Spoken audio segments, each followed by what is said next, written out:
À l'heure des infos sur Métropole, bonsoir à toutes et à tous. Très heureuse de vous retrouver pour cette toute nouvelle édition de Métro News pour la semaine. En titre, nouveau massacre dans l'Artibonite. Les bandits de Savien ont fait une quinzaine de victimes, dont des enfants à Petite-Rivière de l'Artibonite. Le gang a également incendié des maisons. Corruption au sein du CPT, les 3 conseillers présidents inculpés dans le scandale de la BNC n'ont pas répondu aux convocations judiciaires prévues les 9, 10 et 11 décembre. Cette situation provoque une impasse. Des mandats d'amener pourraient être émis à leur encontre. Également, au titre de ce mercredi, confusion autour de la reprise des vols commerciaux à Port-au-Prince. Alors que le gouvernement annonce la réouverture de l'aéroport international Toussaint-Louverture, les compagnies aériennes restent prudentes après les récents incidents liés à l'insécurité.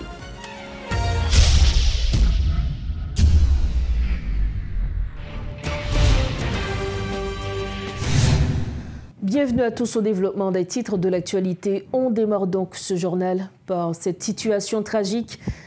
Les violences continuent en Haïti après le massacre survenu à Roarf-Jérémie dans la commune de Cité-Soleil. Un groupe armé lié à Savien a lancé une offensive à Petite-Rivière de l'Artibonite dans la nuit du 10 au 11 décembre, faisant au moins 15 victimes. Selon nos informations, des personnes tuées, dont 2 fillettes et 2 garçonnets. En outre, 10 maisons ont été incendiées, 3 véhicules ont été détruits et plusieurs dizaines de personnes ont été enlevées.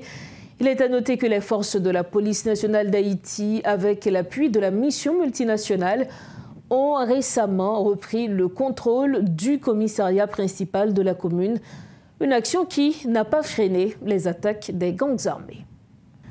La capitale haïtienne fait toujours face à une situation de tension dans certaines zones. Après le massacre de Roarf-Jérémie, comme on le disait, les membres de la coalition de gangs Vivre Ensemble ont intensifié leurs actions à Delma. De nombreux habitants de Delma 19 ont vécu des scènes de terreur de la nuit du 10 au 11 décembre 2024, tandis que des tirs ont été entendus dans les quartiers de Delma 30, 31 et 32.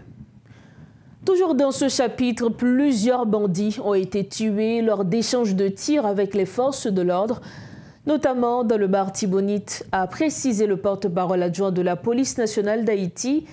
Des postes de péage érigés par les bandits pour rançonner la population ont également été détruits, selon Lionel Lazare. Parallèlement, de l'Ouest, face aux menaces constantes des gangs, la police nationale a pris des mesures sécuritaires spéciales dans plusieurs zones, notamment à Pétionville et à Delma. C'est un compte-rendu de Réti Fortuné. Dans l'Ouest et l'Artibonite, les bandes armées poursuivent leurs assauts. Ces dernières 24 heures, une dizaine de personnes ont été assassinées en représailles aux actions menées par les forces de l'ordre, leur permettant de reprendre le contrôle du commissariat de Petite-Rivière. En dépit de la poursuite des exactions des gangs, la police nationale annonce avoir le contrôle de la situation. Département de l'Artibonite, la police continue d'intensifier série d'interventions et opérations dans le département de l'Artibonite. Dans l'idée pour arriver craser foyer criminel dans le département Silla. Dans le cadre ensemble opération PNH là, a mené avec support mission multinationale soutien et sécurité MMSS là dans le département de l'Artibonite permettre force l'ordre river reprendre contrôle commissariat Rivière l'Artibonite avec sous-commissariat Pont-Sondé et puis permettre circulation reprendre dans plusieurs grands axes routiers tant que Carrefour-Paye, Carrefour-Cadeau, axe route nationale numéro 1. Outre la reprise du commissariat, des postes de péage mis en place depuis des lustres par les individus armés ont été détruits, souligne le porte-parole adjoint de la PNH. Lionel Lazare présente un état des lieux de la situation dans le bazar Artibonite. La police nationale a continué à mener l'opération pour capable de libérer toute route interdépartement dans l'idée pour faciliter la circulation sous haut Agba et l'Artibonite, rive faite comme ça doit. Il faut que nous soulignions, résultat, ça, la police a baillé dans le département de l'Artibonite là, c'est grâce à mariage police-population, MPP, nous sommes capables de constater comment membres de la population, dans Saint-Marc, dans Thierry-Vella-Tibonite, et dans Pont-Sondé, manifester contentement, qui donc est plus que important pour mariage ça, rester plus soudé. Des efforts sont faits aussi dans le département de l'Ouest, où les opérations ont permis aux forces de l'ordre de repousser les bandits et de reprendre le contrôle de plusieurs espaces, dont des infrastructures à Nazon, servant de cachette aux gangs. Les précisions du porte-parole adjoint de la police. La police nationale d'Haïti intensifie opérations et interventions, particulièrement dans rue Oswald Durand, rue Monseigneur Guillaume, Magloire Amboise, rue El Chavannes, rue Joseph Janvier, rue de la République, avenue Christophe, et dans la zone Nazon, côté agent, l'audio rivé récupéré, local radio Megastar, l'hôpital Efata et hôtel Villa Rosa, que nous connaissons, nèg examen utiliser espace ça pour être capable soit tirer sur la police ou du moins tirer sur la population. Dans le moment que nous avons parlé là, la police reprend contrôle zone espace ça qui permet que les contrôle, les contrôler action nèg examen. Entre-temps, à Delma 19 et au wharf de Jérémie, les riverains continuent de vivre un calvaire. D'aucuns déplorent que les annonces des forces de l'ordre ne reflètent pas la réalité sur le terrain. En réaction, l'historien Michel Soukar plaide pour l'instauration d'un État fort qui saura mettre fin aux instincts sanguinaires de certains criminels en Haïti.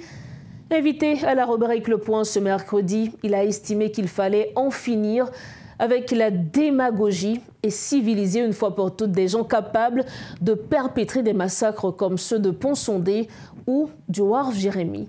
Suivons les propos de l'historien Michel Soukar. Ce n'est pas pour rien non, que les hommes dans leur histoire, à un certain moment, ils créent un bagage que l'État. L'État. Je ne dis pas, en Haïti, on a besoin d'un État fort et civilisateur. Dis bien, un État fort et civilisateur. Je ne dis pas dire cruel à la mode de Christophe. Mais voyoucratie, il faut finir avec. Tout autant qu'on n'a pas un État fort et civilisateur, tous les instincts capables de débrider et lui aller pire cauchemar. Il faut que nos sociétés, quel que soit le monde, les connaissent que depuis qu'on série de bail qu'on fait, on va payer. Si vous avez conscience que le pays a besoin d'un État fort et civilisateur, et qu'on est d'accord avec ça, c'est pour aider le peuple avec tout le monde qui dit que vous voulez aider, vous voulez avec elle, prendre pouvoir et mettre sous pied État fort et civilisateur. Ça. Il faut en finir avec la démagogie dans ce pays. Il faut capable de dresser le pays. Ça. Je dis à Michel Soukar, il y a plein de monde qui a évoqué la possibilité de négocier ou de dialoguer. Ou quoi non, une possibilité de, un possible dialogue avec les gangs? Tout le monde qui dit ça me pose une question. D'abord, qui sont prêts à dire à un monde qui est victime de gang? Qui sont prêts avec eux? Qu'il faut savoir pardonner. Même si j'ai l'aime de l'école qui fait une parenthèse, l'école catholique, qui était toujours dit, avant que vous pardonnez, il faut confesser péché. Il faut reconnaître que tu fait mal. Il faut confesser. Et au bord, ça pourra le faire comme punition avant que je ne pardonne. Et quand ça t'apprend de mal, et moi, je bien retenu. Ça vous pensez de l'annonce, M. Kenyan? Là, moi, je quoi? Et ça me dit, parce que dans ça, nous, là, je ne suis pas capable de chanter ma coute. Il y a un porte-parole qui annonçait dialoguer, négocier, pas dans l'agenda eux-mêmes. C'est évident, je ne suis pas là pour ça. Ça, sont décisions haïtiennes. Politique. Non, sont décisions haïtiennes qui sont liées. C'est eux-mêmes qui vont décider de faire ça. Soit fait. À quelles conditions on fait. Ou quoi que... alors, on dit c'est le ouais à quoi, mais monsieur a annoncé que... Yo m'a annoncé ça, vous voulez. Moi, je dis c'est le même à quoi. C'est clair. Moi, je ne gagne pas que moi. Moi, quoi, l'on peut mobiliser que le veut défendre tête. Pas tout moyen que le gagne. Parce que dans l'état de légitime défense, il ne peut pas massacrer. Ça, pour moi, est tangible et réel et moi, résultat. Mais ton pour moun vient dire, ou pral le faire, mais d'accord, mais elle le fait. Michel, plus de 200 personnes morts sont seuls qui sont responsables. Dans le petit pays, nous, en Haïti, les durées. Oui, comme j'ai annoncé tout le ça, oui. Même Jean-Vincent Abdou, même Jean-Dantes Belgaldo, moi, en tant que citoyen, que Peuple haïtien te voué l'école, et me doué ça, c'est le seul monde que moi t'avais, c'est Peuple haïtien, pas droit l'autre. Parce que c'est dit que tu payes l'école pour moi. Maman, papa, c'était deux personnes placement à NUDE, c'est taxe Peuple haïtien qui paye l'école. Donc c'est lui doué, pas de personne mon encore. Je fais travail à chaque fois pour me dire nous. Mais côté nous sorti, même mauvais route nous fait, mais ça la bat. Et si nous pas rectifier l'aliment et que nous comprenons, route la gonfin, c'est pas vrai. Même ça yo dou, même quand yo dou, si elle n'a pas de limite, mais elle n'en fait pas de limite tout non. Il y a une intelligence ou une volonté pour mettre fin à l'enfer ou pour voler pire. Merci. Alors nous-mêmes, nous avons un mode, haïtiens mes frères, nous avons un mode, depuis nous tirer peigne nous du jeu, nous laver main. Depuis nous capables de jouer nos visas pour nous jeter, nous laver main, nous ça pas garder. Nous pas concernés. Mais n'oubliez que même l'autre bois, téléphone nous depuis le son, nous est Haïti qui nous sauté. Pour qui ça? Parce que le problème n'a pas résolu. Intéressons-nous à présent à un autre dossier qui retient l'actualité depuis quelque temps déjà, l'affaire BNC-CPT. Sans surprise, les 3 conseillers présidents inculpés dans le cadre d'une affaire de corruption ne se sont pas présentés les 9, 10 et 11 décembre devant le juge Benjamin Félismé. Bien que leur avocat ait affirmé que leur client devrait être jugé par la Haute Cour de justice et non par un tribunal de droit commun, le juge a menacé de transformer les mandats de comparution en mandats d'amener. À la date du 11 décembre, aucune nouvelle réaction du juge n'a été enregistrée concernant l'évolution du dossier. Par ailleurs, une réunion tenue mardi pour décider du sort d'Emmanuel Verthilaire, Louis-Gérald Gilles et Smith-Augustin n'a pas permis de parvenir à un accord, les 3 concernés ayant rejeté la proposition. Autre dossier, confusion autour de la reprise des vols commerciaux à Port-au-Prince. Alors que le gouvernement haïtien annonce la reprise des vols commerciaux à l'aéroport international Toussaint Louverture, certains responsables de compagnies aériennes restent sceptiques quant à une reprise immédiate des vols commerciaux vers Haïti, bien que la restriction imposée par la FAA expire le 12 décembre. La FAA avait interdit les vols vers Haïti le 12 novembre après que des avions de compagnies aériennes américaines ont été touchés par une balle à proximité de l'aéroport de Port-au-Prince. En attendant de nouvelles informations de la FAA sur les vols entre Haïti et les États-Unis, les liaisons aériennes se poursuivent via l'aéroport international du Cap-Haïtien qui a pris le relais pendant la période de restriction. Nous arrivons au terme de cette édition. À votre partir, voici le rappel des principaux titres développés ce soir. Nouveau massacre dans l'Artibonite. Les bandits de Savien ont fait une quinzaine de victimes, dont des enfants, à Petite-Rivière de l'Artibonite.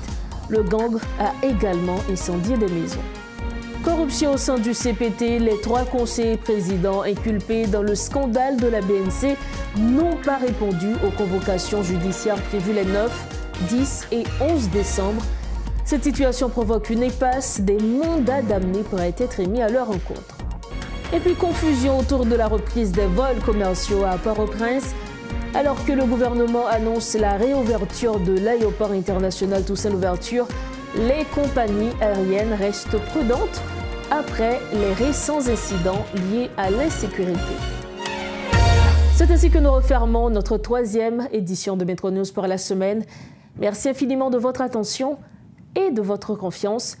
Merci également à toute l'équipe qui a rendu possible cette édition. On se retrouve demain. Entre-temps, restez sur Métropole. Bonsoir.